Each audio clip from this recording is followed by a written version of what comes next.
ما رو بچیم نوبت تایره دیگه. بس دیگه بچیم. مرتضی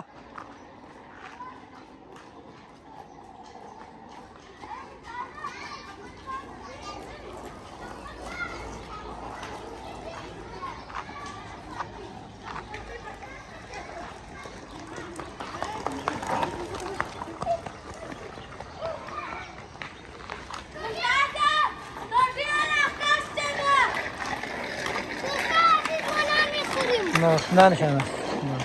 استاد نوبت تایره شده.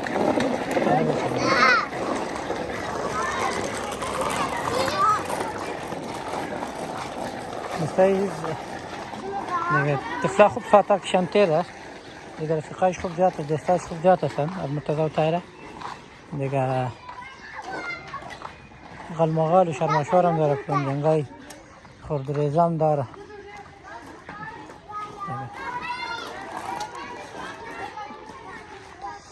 دوستای چیزی کم 3 سال میشه که ما در این شرایط زندگی میکنیم.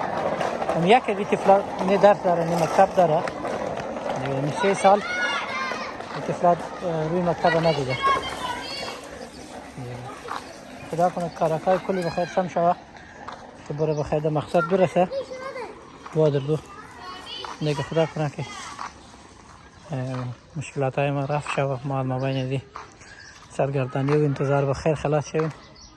بریم مقصد برسیم که طفلا بره یک درس ماست بخونه، یک مکتب بخونه که یک چیز یاد بگیره، آیندهشان درخشان شوه. بر فعلا دیگه هیچ کدام مصروفیت و کدام کاری نداریم. نه کلا نداره نه دی طفلا.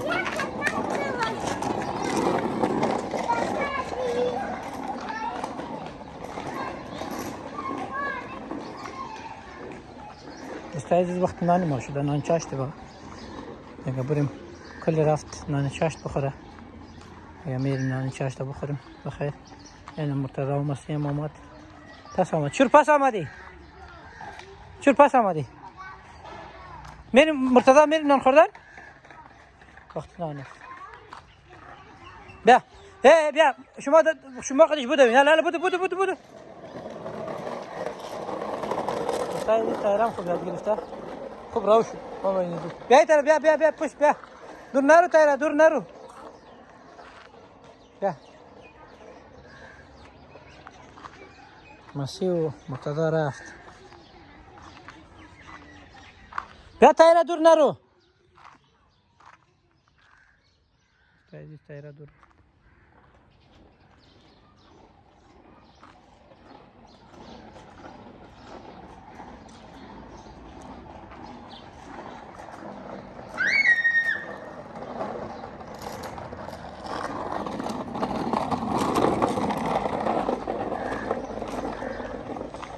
بریم وقت نان است تایره. بریم بس است.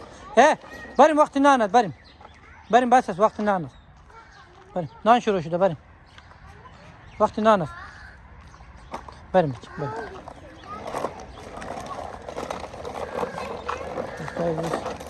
بریم نان چاشت نوشیجان کنیم. بعد بخیر بعد از چاشت تایره شانه دیگه درسایش شروع کنیم. بخیر درس بتم.